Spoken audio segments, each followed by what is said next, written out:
نستغفره ونؤمن به ونتوكل عليه ونعوذ بالله من شرور أنفسنا ومن سيئات أعمالنا من يهد الله فلا مضل له ومن يضلله فلا هادي له ونشهد أن لا إله إلا الله وحده لا شريك له ونشهد أن سيدنا محمدا عبده ورسوله صلى الله على سيدنا محمد وعلى آله وأصحابه وأتباعه العظام وبعد فيا عباد الله اتقوا الله العظيم عز وجل وأطيعوه فالله تعالى يقول وهو أصدق القائلين أعوذ بالله من الشيطان الرجيم بسم الله الرحمن الرحيم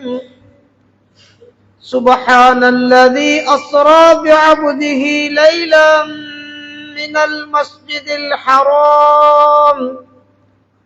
المسجد الحرام إلى المسجد الأقصى الذي باركنا حوله لنريه من آياتنا إنه هو السميع البصير صدق الله العزيز الحكيم وقال رسول الله صلى الله عليه وسلم لا تشد الرحال إلا إلى ثلاثة مساجد المسجد الحرام ومسجدي هذا والمسجد الأقصى أو كما قال عليه الصلاة والسلام அளவற்ற அருளாளன் நிகரற்ற அன்புடையோன் இணையற்ற ஏக நாயன் அல்லாஹ் சுப்ஹானஹு வ தஆலா அவனுக்கு புகழ் அனைத்து முறித்தாக அல்ஹம்துலில்லாஹ்.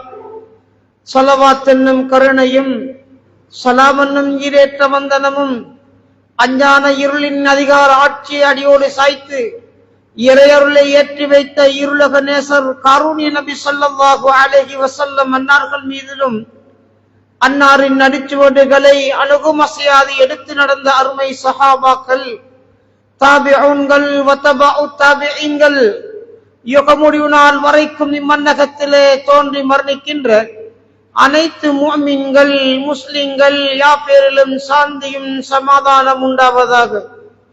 புனித ஜும்ஆவின் கடமையை பெரிதென மதித்து அல்லாஹின் அருள் சுரக்கும் அவனது அருளகத்தில் இறையில்லத்தில் ஒன்று குழும் இருக்கும் அல்லாஹின் நல்லடியார்களே, இஸ்லாமிய சகோதரர்களே, எப்பொழுதிலும் சந்தர்ப்பத்திலும் என் நிலையிலும் எல்லா நேரங்களிலும் படைத்த இறைவன் ஒருவனை அஞ்சி நடக்குமாறு முதற்கண் அடியேனுக்கும் அடுத்தாண்மையாக உங்களுக்கும் வசியத்தன்னும் நட்போதனை புரிகின்றேன், சான்று பகர்கின்றேன். அன்பு நிறைந்த இஸ்லாமிய சகோதரர்களே, புனித ரஜப் எனப்படுகின்ற ஒரு மகத்தான மாதத்திலே நாம் கால்பதித்திருக்கின்றோம். இம்மாதம் பெற்றுத் தருகின்ற படிப்பினைகள் பல இருக்கின்றன. அவற்றின் வாழ் எமது கவனத்தை நாம் செலுத்த கடமைப்பட்டிருக்கின்றோம். ஏனென்றால் அருமை நபி ஸல்லல்லாஹு அலைஹி வஸல்லம் அவர்கள் இஸ்லாத்தை கட்டி காப்பதற்காக வேண்டி அவர்கள் பட்ட கஷ்டங்கள் துன்பங்கள் மேற்கொண்ட சிரமங்கள் கொஞ்சம் நெஞ்சமானதைகள் அல்ல. எனவேதான் அதிலும் இந்த ரஜபுடைய மாதம் நமக்கு எதனை உணர்த்துகிறது என்றால் அருமை நபி ஸல்லல்லாஹு அலைஹி வஸல்லம் அவர்கள் மேற்கொண்ட மிஅராஜ் எனப்படுகின்ற விண்ணுலக யாத்திரையை பற்றி நினைவு கூறப்படுகிறது என்றால் அது உலகம் அறிந்த உண்மையாகும். இஸ்லாமிய வரலாற்றிலே எத்தனையோ படிப்பினைகளையும் பாடங்களையும் பெற்று தருகின்ற மனித வாழ்வுக்கு சிந்தனைக்கு இடமளிக்கின்ற ஒரு அதிர்வான ஒரு சம்பவமாகத்தான் இந்த மிஅராஜுடைய பயணம் அமைய பெற்றிருக்கிறது. எனவேதான் இந்த குத்பா பிரசங்கத்தின் பொழுது அல் இஸ்ரா என்றால் என்ன, மிஅராஜ் என்றால் என்ன என்பதனை ஆராய்வோம். அல் இஸ்ரா என்பது அருமை நபி ஸல்லல்லாஹு அலைஹி வஸல்லம் அவர்கள் மக்காவிலே இருந்து ஜெருசலத்தை நோக்கி இரவோடு இரவாக பயணம் சென்றதற்கு அல் இஸ்ரா இராவை பயணம் எனலாம். மிஅராஜ் என்று சொல்கின்ற பொழுது அந்த ஜெருசலத்தை இருக்கக்கூடிய மஸ்ஜிதுல் அக்ஸாவிலே இருந்து வானுலகத்தை நோக்கி பயணம் சென்றதற்கு அல் மிஅராஜ் விண்ணுலக யாத்திரை எனலாம். இதனை குர்ஆன் குறிப்பிடுகின்ற பொழுது சுப்ஹானல்லதி அஸ்ரா பிஅப்திஹி லைலம் மினல் மஸ்ஜிதில் ஹராம் இலல் மஸ்ஜிதில் அக்ஸல்லதி பாரக்னா ஹவுலா. சுப்ஹானல்லதி, அல்லாஹ் மிக தூய்மையானவன், அவன் பரிசுத்தமானவன், அவன் இணை துணையற்றவன். அருமையான சகோதரர்களே, பெரியவர்களே, அரேபியர்கள் தனது வாழ்வில் ஏதாவது ஒரு ஆச்சரியமான நிகழ்வு நடைபெற்று விட்டால் அவர்கள் பாவிக்கக்கூடிய ஒரு வார்த்தை தான் சுப்ஹானல்லாஹ் எனப்படுகின்ற ஒரு வார்த்தை. எனவே இந்த மிஅராஜுடைய பயணம் மனித அறிவுக்கு எட்டாத, மனித சிந்தனைக்கு புலம்படாத, மனிதனால் யூகிக்க முடியாத ஒரு அதிர்வான ஒரு நிகழ்வல்லவா. 7 வானத்தை மக்காவிலே இருந்து மஸ்ஜிதுல் அக்ஸாவை நோக்கி புறப்பட்டு அங்கிருந்து 7 வானத்தையும் கடந்து அல்லாஹ்வை தரிசித்து வருகிறார் என்று சொன்னால், அருமையானவர்களே, மனித அறிவினால் சிந்திக்க முடியாத ஒன்று. உலகத்திலே ஒரு மனிதன் ஆகாயத்தை நோக்கி பறப்பதாக இருந்தால், வானத்தை நோக்கி பறப்பதாக இருந்தால், பூமியுடைய ஈர்ப்பு விசையை தாண்டி 40,000 கிலோமீட்டர் வேகத்திலே ஒரு மணித்தியாலத்தில் செல்லக்கூடிய ஒரு வாகனம் தேவைப்படுகிறது. அது மட்டுமா, உலகத்திலே மிக உயர்ந்த அதிவேகம் உள்ள ஒரு பொருள் இருக்கும் என்றால் அதுதான் ஒலி என்று சொல்வார்கள். ஒரு வினாடிக்கு 3 லட்சம் கிலோமீட்டரை தாண்டி செல்கின்றது இந்த ஒலி எனப்படுகின்ற ஒரு வேகம்.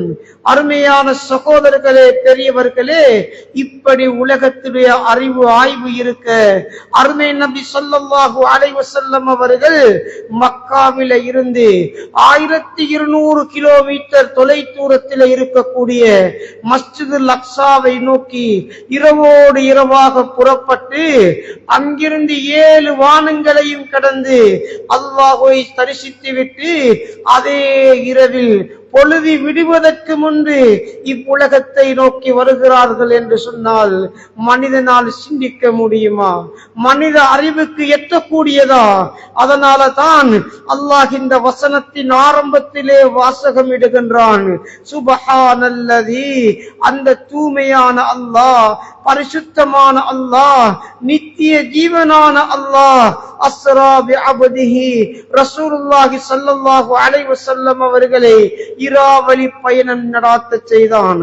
அருமையானவர்களே, அதாவது இந்த மிஅராஜுடைய பயணத்துக்கு பயணம் செல்வதற்கு பகல் பொழுது எங்களுக்கு ஒரு தோதுவாக இருக்க, மனிதன் வாழ்வாதாரத்தை தேடிக்கொள்வதற்கும் தனது தேவைகளை நிறைவேற்றிக் கொள்வதற்கும் அல்லாஹ் ஒரு பகலை விரிப்பாக ஆக்கி வைத்திருக்கிறான். மனிதனுக்கு தோதுவாக அமைத்து தந்திருக்க இப்பயணம் ஏன் இரவில் மேற்கொள்ளப்பட்டது? ஏன் அல்லாஹ் அஸ்ரா என்று இராவலி பயணம் நடாத்த செய்தான் என்ற வார்த்தை இந்த இடத்தில் பயன்படுத்துகிறான் என்றால், அருமையானவர்களே, இரவில் பயணம் செய்கின்ற பொழுது அது பயணத்துடைய எத்தனையோ கஷ்டங்கள், சிரமங்கள் நீக்கப்படுகின்றன. பிரயாணம் என்றாலே நரகத்தின் ஒரு பகுதி என்றார்கள் அருமை நபி ஸல்லல்லாஹு அலைஹி வஸல்லம். எத்தனையோ அசௌகரியங்கள், எத்தனையோ இடையூறுகள், எத்தனையோ சிரமங்களுக்கு முகம் கொடுக்கக்கூடிய ஒரு வாய்ப்பு பயணத்திலே இருக்கிறது. எனவே தான் இரவில் பயணம் செல்வதன் மூலமாக பூமி சுருட்டப்படுகிறது, பூமி கட்டையாக்கப்படுகிறது என்றும் ஒரு அறிவிப்பிலே வந்திருக்கிறது.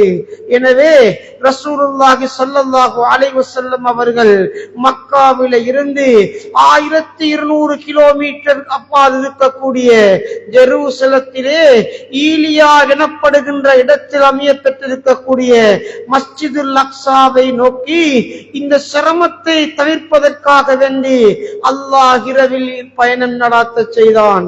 அருமையான சகோதரர்களே, பெரியவர்களே, இந்த பூமியிலே எத்தனையோ ஸ்தலங்கள் இருக்கத்தக்க, புண்ணியங்கள் பூத்து குலுங்குகின்ற எத்தனையோ இடங்கள் இருக்கத்தக்க அருமை நபி ஸல்லல்லாஹு அலைஹி வஸல்லம் அவர்கள் பைத்துல் முகத்தஸை நோக்கி, மஸ்ஜிதுல் அக்ஸாவை நோக்கி பயணம் சென்றதற்கு எத்தனையோ காரணங்கள் இருக்கின்றன. ஒன்று, அருமை நபி ஸல்லல்லாஹு அலைஹி வஸல்லம் அவர்கள் இந்த மிஅராஜுடைய பயணத்துக்கு முன்பு மஸ்ஜிதுல் அக்ஸாவை நோக்கி பயணம் சென்றது கிடையாது, அப்பள்ளிவாசலை நோக்கி புறப்பட்டது கிடையாது. இரண்டாவது, வானுலகத்துக்கும் பூமிக்கும், வானுலகத்துக்கும் அந்த மஸ்ஜிதுக்கும் மிகப்பெரிய ஒரு நெருக்கம் அங்கே காணப்பட்டதாக வரலாறு குறிப்பிடுகின்றது. அது மட்டுமா, நபிமார்கள் வாழ்ந்த பூமி, அவர்கள் வளர்ந்த பூமி, அவர்கள் தஅவா பணியாற்றிய பூமி. ஹஜ்ரத் மூசா அலைஹிஸ்ஸலாத்து வஸ்ஸலாம் அவருடைய கபர் அங்கே இருக்கிறது. ஹஜ்ரத் தாவூத் அலைஹிஸ்ஸலாத்து வஸ்ஸலாம், ஹஜ்ரத் ஷுஐப் அலைஹிஸ்ஸலாத்து வஸ்ஸலாம், இப்படி எத்தனையோ நபிமார்களுடைய மன்னரைகள் அங்கே அமைய பெற்றிருக்கிறது. ஹஜ்ரத் இப்ராஹிம் அலைஹிஸ்ஸலாத்து வஸ்ஸலாம் அவர்கள் அடக்கம் செய்யப்பட்டது மட்டுமல்ல, அன்னாருடைய பேரிலே மந்திகத்துல் கலீல் எனப்படுகின்ற மிகப்பெரிய ஒரு மாகாணம், மிகப்பெரிய ஒரு மஸ்ஜிதும் அங்கே உருவப்பட்டிருக்கிறது. இப்படி நபிமார்களுடைய புராதன சின்னங்கள் நிறைந்து காணப்படுகின்ற ஒரு இடம். அதனால தான் அருமை நபி ஸல்லல்லாஹு அலைஹி வஸல்லம் சொன்னார்கள், லா துஷத்துர் ரிஹால் இல்லா இலா ஸலாஸத்தி மஸாஜித். நீங்கள் நன்மையை நாடி பரக்கத்தை நாடி பிரயாணம் செய்வதாக இருந்தால் 3 இடங்களை நோக்கி செல்லுங்கள். அம்மூன்று இடங்களை நோக்கி பயணிப்பது மிகப்பெரிய ஒரு வணக்கம், ஒரு இபாதத் என்றார்கள் ரசூலுல்லாஹி ஸல்லல்லாஹு அலைஹி வஸல்லம். முதலாவதாக அல் மஸ்ஜிதுல் ஹராம், புனித கஅபத்துல்லாஹ். இன்று நாம் ஹஜ்ஜுக்கு செல்கிறோம், உம்ராவுக்கு செல்கிறோம், பல லட்சக்கணக்கான ரூபாக்களை செலவிட்டு கடல் கடந்து மலை கடந்து கடல் கடந்து அந்த பயணம் நோக்கி செல்கின்ற அந்த பயணம் இருக்கிறது, அது மிகப்பெரிய ஒரு வணக்கம், நன்மை பெயர்க்கக்கூடியது என்றார்கள் ரசூலுல்லாஹி ஸல்லல்லாஹு அலைஹி வஸல்லம். இரண்டாவது, வமஸ்ஜிதி ஹாதா, இந்த மதீனாவில் நிறுவப்பட்டிருக்கக்கூடிய என்னுடைய மஸ்ஜித், மஸ்ஜிதுன் நபவி, அதிலே ஒரு ரக்அத் தொழுதால் 50,000 நன்மைகள், ஒரு சுப்ஹானல்லாஹ்வுக்கு 50,000 நன்மை, ஒரு ரியால் சதக்கா கொடுத்தால் 50,000 நன்மை. இப்படி ஆயிரக்கணக்கான நன்மைகள் வழங்கப்படுகின்ற மற்றும் ஒரு புண்ணிய பூமி. மூன்றாவது சொன்னார்கள், வல் மஸ்ஜிதுல் அக்ஸா, இதோ ஜெருசலத்தில் இருக்கக்கூடிய மஸ்ஜிதுல் அக்ஸா, பைத்துல் முகத்தஸ். ஹஜ்ரத் சுலைமான் அலைஹிஸ்ஸலாத்து வஸ்ஸலாம் அவர்களுடைய காலத்தில் ஜின்களால் கடல்ல இருந்து கல்லெடுத்து கொண்டு வரப்பட்டு ஜின்களால் கட்டப்பட்ட ஒரு ஸ்தலம், புண்ணிய ஒரு பூமி. அருமையானவர்களே, அன்றைய காலத்திலே இருந்து முஸ்லிம்களுக்கு மத்தியில் பாதுகாத்து வைக்கப்பட்ட புண்ணிய ஒரு ஸ்தலம். சஹாபாக்களுடைய காலத்தில கூட யூதர்களிடமிருந்து ஹஜ்ரத் உமர் கத்தாப் ரலியல்லாஹு தஆலா அன்ஹு அவர்கள் கைப்பற்றி தனது ஆட்சிக்கு கீழால் கொண்டு வருகின்றார்கள். அதற்கு பின்னால் நடைபெற்ற ஜாபியா எனப்படுகின்ற ஒரு மிகப்பெரிய ஒரு போராட்டத்திலே முஸ்லிம்களுக்கும் ரோமர்களுக்கு மத்தியில் நடைபெற்ற அந்த போர்க்களத்திலே முஸ்லிம்கள் அதாவது வெற்றி வீழ்த்தப்பட்டு அவர்கள் பாரிய தோல்வி அடைந்து விடுகிறார்கள். அந்த மஸ்ஜிதுல் அக்ஸாவிலே கூட 90,000 முஸ்லிம்கள் வெட்டப்பட்டு கொலை செய்யப்பட்ட சரித்திரம் சம்பவத்திலே கிதாபுகளிலே பதியப்பட்டிருக்கிறது. 2 மாத காலமாக மஸ்ஜிதுல் அக்ஸா இரத்த கலரியாக, இரத்த ஆறாக காணப்பட்டது. 2 வருடங்கள் முஸ்லிம்கள் தலை குனிந்து இருக்கிறார்கள், வீழ்ச்சி கண்டு இருக்கிறார்கள். காலப்போக்கிலே இந்த முஸ்லிம்களின் அவநிலையை பார்த்து, முஸ்லிம்களின் இந்த வீழ்ச்சியை பார்த்து சகிக்க முடியாத வீரத்தியாகி மிகப்பெரிய மேதை ஸலாஹுத்தீன் அய்யூபி ரஹ்மத்துல்லாஹி அலைஹி, இதை விட்டுவிடக் கூடாது, அல்லாஹ்வுடைய மாளிகை பாதுகாக்கப்பட வேண்டும், முஸ்லிம்களுடைய உரிமைகள் பாதுகாக்கப்பட வேண்டும் என்ற உண்மையான ஒரு திடகாத்திரத்துடன் ஒரு உண்மையான உறுதிப்பாட்டுடன் களத்தில் இறங்கி அன்னார் நாள் வெற்றி கொள்ளப்பட்டது அந்த மஸ்ஜிதுல் அக்ஸா. இப்படி காலத்துக்கு காலம் அந்த ஸ்தலம் பாதுகாக்கப்பட்டு இன்று யூதர்களுடைய கையிலே பறிபோயிருக்கிறது. நிச்சயம் அல்லாஹ் வெற்றியை தருவான். அருமையானவர்களே, இப்படி புண்ணியங்கள் பூத்துக் கொள்கின்ற மிகப்பெரிய ஒரு இடம் மஸ்ஜிதுல் அக்ஸா. இதனை குர்ஆன் குறிப்பிடுகின்ற பொழுது பாரக்னா ஹவுலா, அந்த மஸ்ஜிதுக்கு சூழல் வாழக்கூடிய மக்களுக்கு நாம் பரக்கத் செய்திருக்கிறோம். எந்த அளவு அல்லாஹ் அருள் புரிந்தான் என்றால் வரலாறு குறிப்பிடுகின்றது, காலில் அணிகின்ற பாதரட்சியை கூட தங்கமாக மாற்றி கொடுக்கக்கூடிய அளவுக்கு அல்லாஹ் ஜல்ல சுப்ஹானஹு வ தஆலா அந்த அக்ஸா வாசிகளுக்கு பரக்கத் செய்தான். அல்லாஹ் அருள் பாலிக்க செய்தான். அருமையான சகோதரர்களே, பெரியவர்களே, இப்படி நிறைய புண்ணியங்கள் நிறைந்து வடிவதன் காரணமாகத்தான் அல்லாஹ் ஜல்ல சுப்ஹானஹு வ தஆலா ரசூலுல்லாஹை மஸ்ஜிதுல் அக்ஸாவுக்கு பிராவலி பயணம் மேற்கொள்ள செய்தான். அருமை நபி ஸல்லல்லாஹு அலைஹி வஸல்லம் அவர்கள் அங்கே சென்று 2 ரக்காத் தஹியத்துல் மஸ்ஜிதிலே காணிக்கையை தொழுதுவிட்டு வானவர் ஜிப்ரீல் அலைஹிஸ்ஸலாத்து வஸ்ஸலாம் அவர்களோடு வானுலகத்தை நோக்கி செல்கின்றார்கள். முதலாவது வானத்தை கடக்கும் வேளையிலே முதல் வானத்திலே இருந்து ஒரு கஸ்தூரி போன்ற வாழ்க்கையில் நுகர முடியாத நுகர்ந்திருக்காத ஒரு கஸ்தூரி வாசத்தை நுகருகின்றார்கள். கேட்கிறார்கள், யா ஜிப்ரீல் வமா தில்கர்ரி, அந்த வாடை எப்படி இருக்கிறது, இது எப்படிப்பட்ட வாசனை தரும் என்று ஆச்சரியத்தோடு கேட்க வானவர் ஜிப்ரீல் அலைஹிஸ்ஸலாத்து வஸ்ஸலாம் அங்கே பதிலளித்தார்கள், யா ரசூலல்லாஹ், இதுதான் ஃபிரௌனுக்கு முன்னால் ஒரு தாயும் 2 குழந்தையும் ஈமானுக்காக போராடிய நிலையில் அல்லாஹ் ஒருவன் தான், அவன் ஏகன்தான், அவன் தனித்தவன் தான் என்று ஏகத்துவ அறிவுக்காக தௌஹீதுக்காக போராடுகின்ற வேளையில் அதாவது சூடாக்கப்பட்ட எண்ணெய் தாட்சியில் பொட்டி பொறித்து விட்டானே, எண்ணெய் தாட்சியில் பொசிக்க செய்தானே, அந்த கொடூரமான சம்பவம் நடைபெற்ற நேரத்திலும் அந்த தாய் தயங்கவில்லை. பிள்ளைகளும் இஸ்லாத்துக்காக வேண்டி உயிரே தியாகம் செய்தார்களே, அந்த மூவருடைய கபூர்ல இருந்து வீசக்கூடிய வாடகை அந்த கஸ்தூரி என்று மன்மாராயத்தோடு சொன்னார்கள்.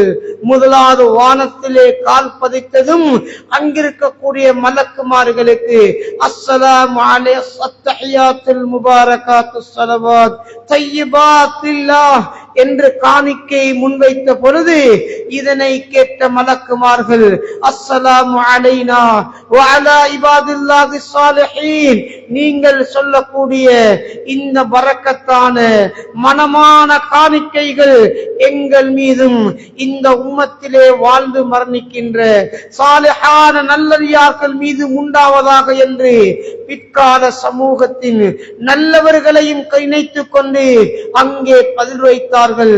அருமையானவர்களே, ஒவ்வொரு வானத்திலும் ஒவ்வொரு நபிமார்களை சந்தித்து ஹஜ்ரத் மூசா, ஹஜ்ரத் ஈசா, ஹஜ்ரத் இத்ரீஸ், ஹஜ்ரத் யூசுப், ஹாரூன், இப்ராஹிம் போன்ற ஒவ்வொரு நபிமார்களை சந்தித்து விட்டு இறுதியாக சித்ரத்துல் முன்தகா வரைக்கும் வானவர் ஜிப்ரீல் அலைஹிஸ்ஸலாத்து வஸ்ஸலாம் அவர்களோடு செல்கிறார்கள். நீண்ட ஒரு சம்பவம், இதனை விபரித்து சொல்வதற்கு இந்த மிம்பர் மேடை நேரம் ஒதுக்காது, சுருக்கமாக சொல்கிறேன். சித்ரத்துல் முன்தகாவில இருந்து தன்னம் தனியாக சென்று அல்லாஹ்வை சந்திக்கிறார்கள். நீண்ட உரையாடலுக்கு பிறகு 5 நேர தொழுகை, அதாவது 50 நேர தொழுகையை பரிசாக பெற்று வருகிறார்கள். அதனை எடுத்து வரும் வழியிலே மூசா அலைஹிஸ்ஸலாத்து வஸ்ஸலாம் ரசூலுல்லாஹ்வை சந்தித்து சொல்கிறார்கள், யா முஹம்மத் இன்னஸ் ஸலாத்த ஸகீலத்துன் வ இன்ன உம்மத்தக லஈஃபத்துன் பர்ஜி இலா ரப்பிக் ஃபல்யுகஃபிஃபு.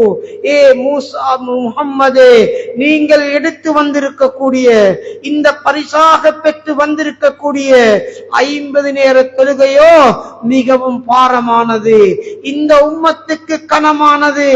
அல்லாஹ்விடம் சென்று அதை லேசிப்படுத்தி வாருங்கள் என்று தொழுகை குறைக்கப்பட்டு இறுதியாக 5 நேர தொழுகை எடுத்துக்கொண்டு இரவோடு இரவாக இந்த உலகத்தை நோக்கி வருகின்றார்கள். அருமையான சகோதரர்களே, பெரியவர்களே, மறுநாள் காலையான பொழுது அருமை நபி ஸல்லல்லாஹு அலைஹி வஸல்லம் அவர்கள் இரவிலே நடுநிசையில் நடைபெற்ற இந்த விண்ணுலக யாத்திரை இராவலி பயணத்தை பற்றி மக்களுக்கு எடுத்துரைத்த நேரத்தில் அவர்களோ அதிர்வடைந்து போய்விட்டார்கள். அந்த குறைஷி காபிர்கள், இஸ்லாத்தை ஏற்காத எதிரிகள் பரவலாக பேசினார்கள். இந்த முஹம்மத் என்ன சொல்கிறார்? அதாவது இரவோடு இரவாக மக்காவிலே இருந்து மஸ்ஜிதுல் அக்ஸாவை நோக்கி சென்றார்களாம். ஒட்டகத்தையும் குதிரையும் தவிர நவீன வாகனம் இல்லாத இந்த காலத்தில், அதுவும் 1200 கிலோமீட்டருக்கு அப்பா இருக்கக்கூடிய ஜெருசலத்தை அடைந்தார்களே என்றால் இது புத்திக்கப்படக்கூடியதல்ல. இது நம்ப முடியுமா? நம்மளால் ஏற்க முடியுமா? அதைவிட மிகப்பெரிய ஆச்சரியம், 7 வானத்தையும் தாண்டி அல்லாஹ்வை சந்தித்தார்களாம். சொர்க்கம் நரகத்திலே காட்சிகளை கண்டு வந்தார்களாம் என்று திடகாத்திரமாக கூறுகின்றார்களே. இதுவெல்லாம் நம்ப முடியுமா? இதுவெல்லாம் ஏற்க முடியுமா? எமது புத்திக்கு படுவதில்லையே, எமது சிந்தனை கெட்டுவதில்லை என்று பலவாறு விமர்சிக்க ஆரம்பித்தார்கள். இறுதியாக அந்த குறைஷி தலைவர்கள் ஒன்று கூடி முடிவு செய்தார்கள், இந்த முஹம்மத் சொல்லக்கூடிய விண்ணுலக யாத்திரை இராவலி பயணம் உண்மை என்றிருந்தால் சில கேள்விகளை தொடுப்போம். முஹம்மதே, வாருங்கள், நீங்கள் சொல்கின்றீர்கள் இரவோடு இரவாக மக்காவில இருந்து மஸ்ஜிதுல் அக்ஸாவை நோக்கி இராவலி பயணம் சென்றதாக. நீங்கள் செல்லக்கூடிய அந்த பயணத்திலே ஏதாவது நடைபெற்ற அதிசயங்களை கண்டதுண்டா? ஏதாவது அதிசயங்களை பார்த்ததுண்டா? ஸல்லல்லாஹு அலைஹி வஸல்லம் சொன்னார்கள், ஆம், நாம் இராவலி பயணம் மக்கா வழியாக மதீனா வழியாக ஜெருசலத்தை நோக்கி செல்கின்ற பொழுது பாதையிலே ஒரு வியாபார கோத்திரத்தை சந்திக்க முடிந்தது. கருப்பும் சாம்பலும் கலக்கப்பட்ட ஒட்டகம், காணாமல் போன ஒட்டகத்தை தேடும் பணியில் ஈடுபட்டு கொண்டிருந்தார்கள். அவர்களோடு உரையாடி விட்டு சென்றேன். அது அவர்களால் ஏற்றுக்கொள்ளப்பட்டது. இரண்டாவது கேட்டார்கள், மற்றது நீங்கள் மஸ்ஜிதுல் அக்ஸாவை நோக்கி பைத்துல் முகத்தஸை நோக்கி சென்றதாக சொல்கிறீர்களே, 2 ரக்காத் தொழுததாக கூறுகின்றீர்களே, அந்த மஸ்ஜிதுல் அக்ஸாவை பற்றி வர்ணிக்கலாமா? அவனுடைய முகப்பு எப்படி, அதன் எண்ணல் எப்படி, அதன் வாயல் எப்படி, அதன் தோற்றம் எப்படி என்று எங்களுக்கு விவரிக்கலாமா என்று கேட்க, அருமையானவர்களே, அருமை நபி ஸல்லல்லாஹு அலைஹி வஸல்லம் அவர்கள் அப்பள்ளி வாயிலுக்கு முன்னால் நின்று ஒவ்வொன்றையும் சுட்டி காட்டுவது போல அழகாக விவரித்து காட்டினார்கள். இப்படி சொல்லப்பட்டும் அந்த குறைஷி காபிர்களினால், இஸ்லாத்தின் எதிரிகளினால் ஏற்க முடியவில்லை. அவர்களுடைய உள்ளத்திலே இருந்த இறை நிராகரிப்பு இதற்கு விட்டு கொடுக்கவில்லை, மறுத்து கொண்டே போய்விட்டார்கள். இறுதியாக முடிவு செய்தார்கள், இவர் சொல்லக்கூடிய இந்த பயணத்தை பற்றி அன்னாரோ இரு நண்பர், உயிர் தோழர் அபூபக்கர் ரலியல்லாஹு அன்ஹு அவரிடம் கேட்டு பார்க்கலாமா என்று ஹஜ்ரத் அபூபக்கர் ரலியல்லாஹு அன்ஹு அவர்களிடம் சென்று கேட்கிறார்கள். ஹஜ்ரத் ஹலீஃபா அவர்கள் சொன்னார்கள், ஃபமா ஸத்தக முஹம்மதுன் ஃபஸத்திகு, எங்களுடைய தூதர் ஸல்லல்லாஹு அலைஹி வஸல்லம் ஏதாவது பேசுவதாக இருந்தால் அது வஹ்யின் யூஹா, அல்லாஹ்வின் உதிப்பாகத்தான் இருக்கும். மனோ இச்சைப்படி பேசக்கூடியவர்கள் அல்ல, வாயார் உளம்பக்கூடியவர்கள் அல்ல. அவர் பேசுவதெல்லாம் அல்லாஹ்வுடைய உதிப்பாகத்தான் இருக்கும், அல்லாஹ்வுடைய கட்டளையாகத்தான் இருக்கும் என்று கூறி இந்த விண்ணுலக யாத்திரை பயணம் அது உண்மையானதுதான், அது நிஜமானதுதான், அல்லாஹ்வுடைய சக்திக்கு உட்பட்டதுதான் என்று அந்த விண்வெளி பயணத்தை, மிஅராஜுடைய பயணத்தை உண்மைப்படுத்தியதன் காரணமாகத்தான் அன்னார் கஸ்ஸித்தீக், உண்மையாளர், உண்மைப்படுத்தப்பட்டவர் என்ற பட்டம் பெயர் சூட்டப்பட்டு விட்டது. அருமையானவர்களே, இந்த நிகழ்வு முடிந்து சில வினாடிகள் கழியவில்லை, அல்லாஹ்வும் குர்ஆன் வசனத்தை அருளுகின்றார். சுப்ஹானல்லதி அஸ்ரா பிஅப்திஹி லைலம் மினல் மஸ்ஜிதில் ஹராம் இலல் மஸ்ஜிதில் அக்ஸல் லதி பாரக்னா ஹவுலா என்ற இந்த குர்ஆன் வசனத்தை அருளுகின்றான்.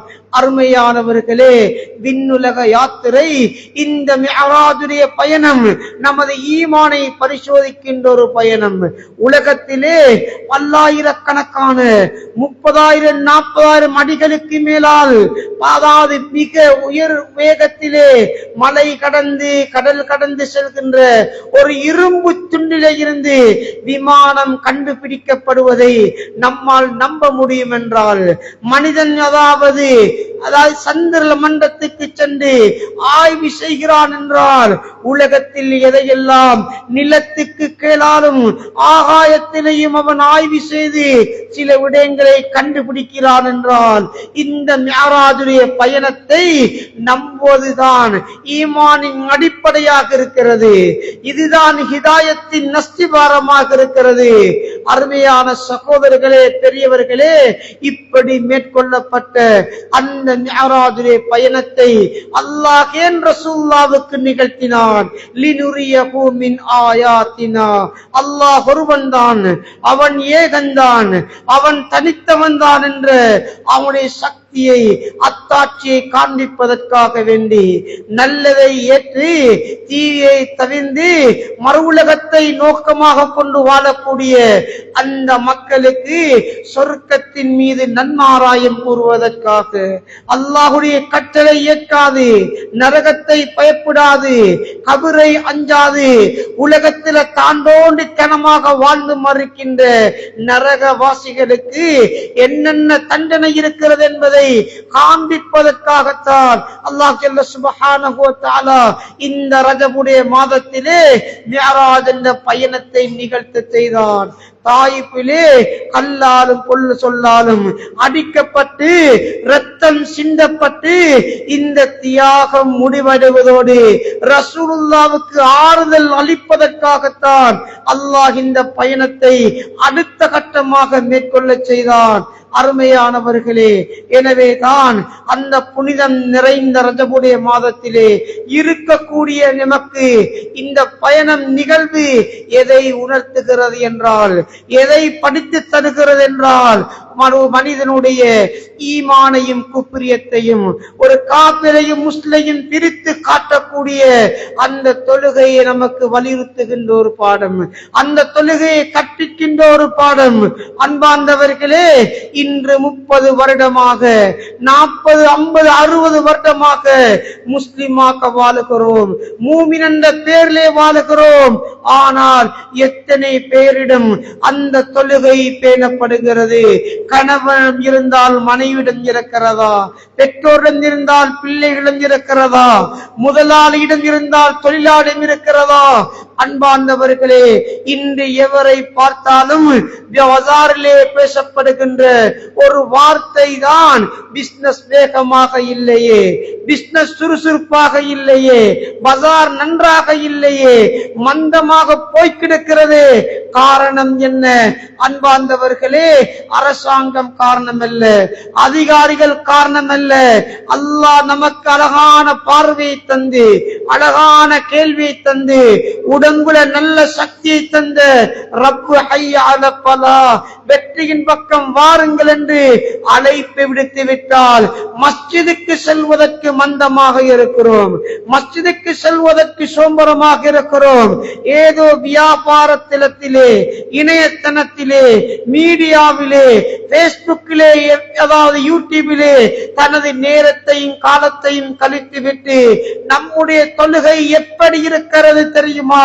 பேருக்காக தொழுகிறோம், முஸ்லிம் என்ற பேருக்காக, சடங்குக்காக தொழுகிறோம் தான். ஆனால் அந்த தொழுகை அல்லாஹ்வுடைய உதவியை பெற்று தருவதில்லை, பரக்கத்தை பெற்று தருவதில்லை, வாழ்க்கையில முன்னேற்றத்தை உருவாக்குவதில்லை. காரணம் என்ன? லுகருக்கு அதான் சொல்லப்பட்டு விட்டால் வியாபாரிகளும் பெண்களும் லுகரு தொழுவது 3 மணிக்குத்தான், அசரை 5 மணிக்குத்தான், மகரிபை இஷாவுடைய கடைசி நேரம்.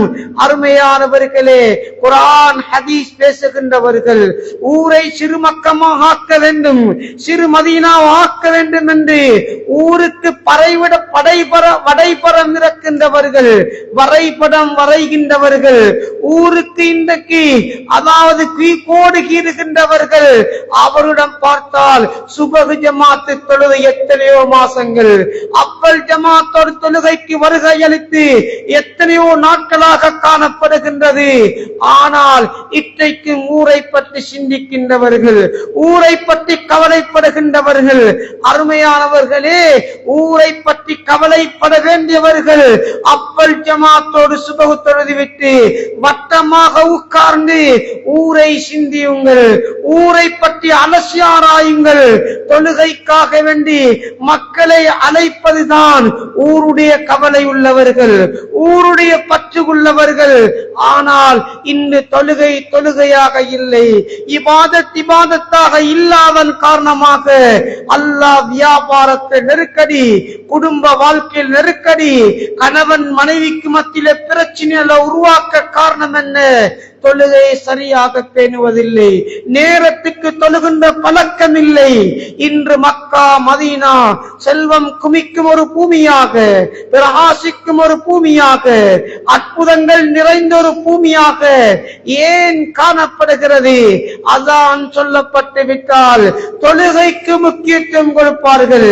வியாபார தளத்திலே கால் கடுக்க கடுக்க, கண் சிமிட்டி இரவு வியாபாரம் செய்கிறார்கள், நைட் கடை திறக்கிறார்கள். வியாபார ஸ்தலத்திலே காலையில இருந்து மாலை வரைக்கும் கால் கடுக்க நிற்கிறார்கள். ஆனால் அல்லாஹுக்கு முன்னால் நின்று 4 ரக்காத் தொழுவதற்கு இடுப்புடைந்திருக்கிறது, முதுகுமுள்ள உடைந்திருக்கிறது. அல்லாஹ் பாதுகாக்க வேண்டும். அருமையானவர்களே, எனவே தான் இந்த மிஅராஜ் பெற்றுத் தருகின்ற மிக முக்கியமான ஒரு பாடம் தொழுகையை பற்றித்தான். மிஅராஜ் வருகிறது போகிறது, ரஜபு வருகிறது போகிறது. இது நோக்கமல்ல. கணவன் மனைவி தொழுகையாளியாக மாறுங்கள். கணவன் மனைவிக்கு மத்தியில் தொழுகையில் பொடுபோக்கு இருக்கும் என்றால் உங்களுக்கு மத்தியில் பெரும் பாவம் செய்கின்ற தைரியம் பிறக்க ஆரம்பித்துவிடும். பேருக்கு ஹலாலான மனைவி, பேருக்கு ஹலாலான சம்பாத்தியம், ஆனால் ஹராமான தொடர்பு, ஹராமான வியாபாரம், ஹராமான சிந்தனை, ஹராமான பாவனை. எதனால்? தொழுகையை பால்படுத்தியதுதான், இபாதத்தை பால்படுத்தியதுதான். பள்ளிக்கு காப்பட் கொடுப்பது பாக்கியம் அல்ல, ஏசி பண்ணுவது பாக்கியம் அல்ல, லைட் போடுவது பாக்கியம் அல்ல. பணம் செலவழிக்க எத்தனையோ பேர்கள் இருக்கிறார்கள். யூதர்கள் சொல்கின்ற ஒன்றுதான், நாம் அனைவரும் இஸ்லாத்தை ஏற்போம், இஸ்லாத்தை நம்புவோம். எப்ப ஜும்மா போன்று சுபஹ் தொழுகைக்கு திரண்டு காணப்படுமோ அந்த நேரம் இஸ்லாத்தை ஏற்போம் என்று ஒரு கருத்தை வெளியிட்டிருக்கிறார்கள் என்றால் எங்களது இபாதத் எங்கே இருக்கிறது? எங்களுடைய மார்க்கம் எங்கே இருக்கிறது? எனவே தான் இந்த மிஅராஜ் எப்படி 3 கட்டங்களை கொண்டு அமைந்திருக்கிறதோ அதே போன்றுதான் அல்லாஹ் இந்த தொழுகையை அமைத்து வைத்திருக்கிறான். அருமை நபி ஸல்லல்லாஹு அலைஹி வஸல்லம் அவர்கள் மக்காவிலே இருந்து ஜெருசலத்தை நோக்கி சென்றது ஒரு கட்டம்.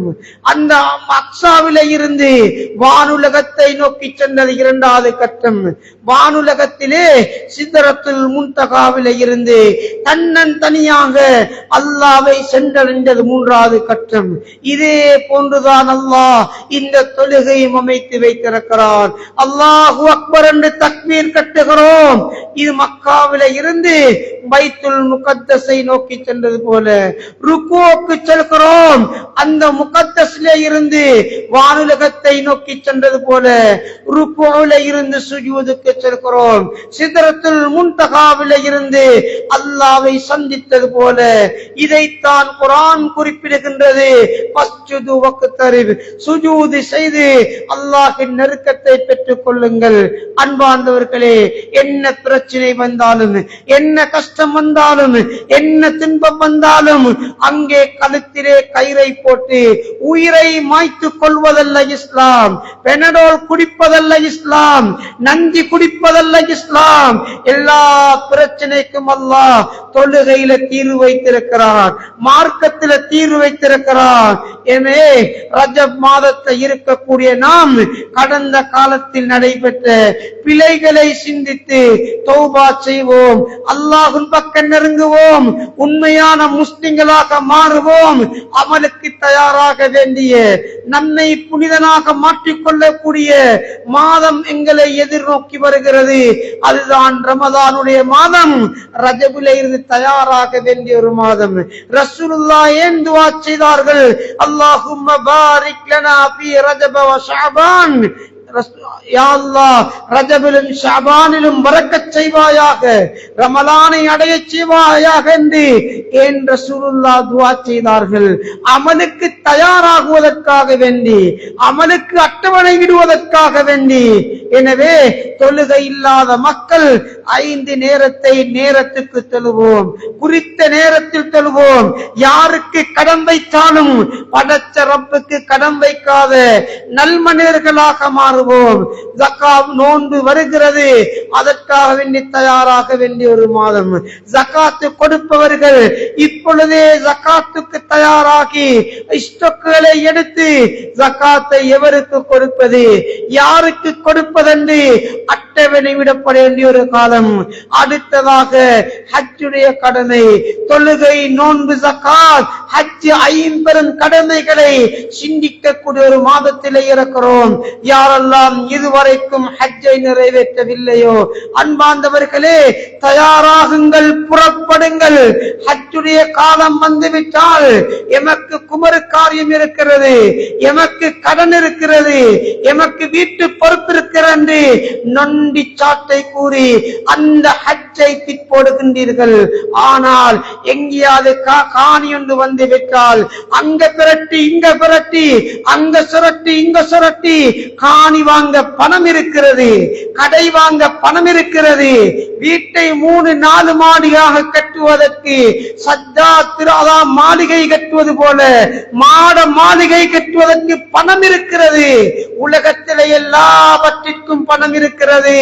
ஆனால் இந்த பணத்தை தந்து, உடல்ல சக்தி தந்த அல்லாஹ்வுடைய பைத்துல்லாவை சென்று வாருங்கள், அந்த காபாவை தரிசித்து வாருங்கள் என்று சொன்னால் அதற்கு மனம் வருவதில்லை, இடம் கொடுப்பதில்லை.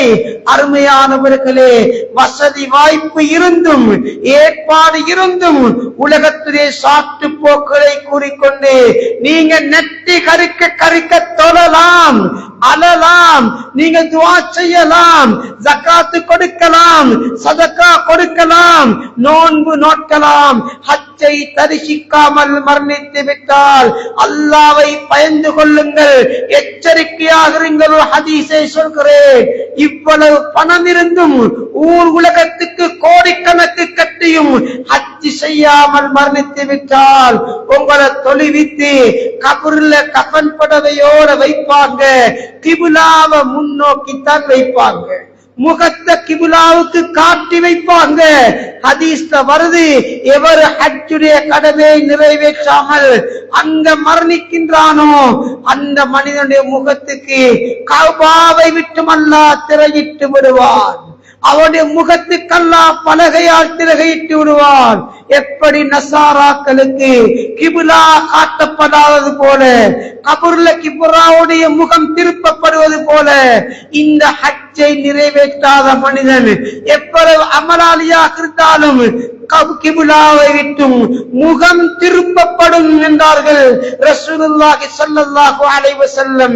ஜாக்கிரதையாக இருங்கள் அருமையானவர்களே. உடம்புல சக்தி இருக்கின்ற பொழுது, பணம் இருக்கின்ற பொழுது, சொத்து தேடினது போதும், காணி சேர்த்தது போதும், கடையை வாங்கி போட்டது போதும். உலமாக்கள கருத்து என்ன தெரியுமா? உங்களுக்கு 4 ரூம் இருக்கிறது, 3 ரூமைத்தான் பாவிக்கிறீங்க. ஒரு ரூம் எக்ஸ்ட்ராவாக இருந்தால் அதை விட்டு ஹஜ் செய்வது அவருக்கு கடமை என்று சொன்னால் மனதில் கை வைத்து பாருங்கள். கோடிக்கணக்கான பணத்தை புரட்டுகின்றோம். இந்த கதை நாம் ரோல் பண்ணுகின்றோம். எதற்காக? உலகத்துக்காக வேண்டி. ஆக அருமையானவர்களே, துல்காதாவுல தயாராகுவதல்ல, இப்பொழுதே சிந்தியுங்கள், தயாராகுங்கள், நீயத்து வையுங்கள். சக்கராத்தில் அல்லாஹ் எல்லா அமல்களையும் காண்பிப்பான். 2 அமலுடைய பொறுமதியை பார்த்து கவலைப்படுவான். அதுதான் ரசூலுல்லாஹ் சொன்னாங்க, ஜகாத்தும் ஹஜ்ஜும் என்று சொன்னாங்க. இதனுடைய பொறுமதியை பார்த்து கவலைப்படுவான், கை சேதப்படுவான். அந்த கை சேதத்தில் ஒன்றுதான் கபூர்ல வைக்கப்பட்டு விட்டால் கிபுலாவை மட்டும் முகம் திருப்பப்படும். அல்லாஹ் அந்த நிலைமையில இருந்து எம் அனைவரையும் பாதுகாப்பருவானாக. ஆக அருமையானவர்களே, ரஜவுடைய மாதம் பெற்று தருகின்ற இந்த படிப்பினைகளை பெற்று உண்மையான முத்தகீன்களாக, உண்மையான மூமின்களாக வாழ்ந்து அல்லாஹ்வின் நெருக்கத்தையும் பெருக்கத்தையும் பெற்ற நல்லடியார்களின் கூட்டத்தில் எம் அனைவரையும் வல்லவன் அல்லாஹ் சேர்த்தருவானாக. யா அல்லாஹ், எம்முடைய பாவங்களை மன்னித் தருவாயாக. எங்களை பெற்றெடுத்த மாதா பிதாக்கள் பாவங்களை மன்னித் தருவாயாக. அறிந்து மறியாமல் செய்கின்ற அனைத்து பிழைகளையும் பொறுத்தருவாயாக. யா அல்லாஹ், ரஜபுடைய மகத்தான மாதத்தை கால்பதித்திருக்கோம். யா அல்லாஹ், ரசூலுல்லாஹ் என்னென்ன அமலுக்காக வேண்டி துஆ செஞ்சார்களோ அந்த அமலுடைய அனைத்து பாக்கியங்களையும் தந்தருவாயாக. நீ தந்த சொத்து, செல்வம், அறிவு, ஆற்றல், சக்தி அனைத்துக்கும் என்னென்ன கடமைகள் இருக்கின்றனவோ அதைகளை செய்யாத நிலையில எங்களை ரூஹெடுத்திடாத யா அல்லாஹ். திடீர் மௌத்தோட்டு பாதுகாத்திரியா அல்லாஹ். தௌபா இல்லாத மௌத்தோட்டு பாதுகாத்திரியா அல்லாஹ். ஏற்பாடு இல்லாத மரணத்தோட்டு பாதுகா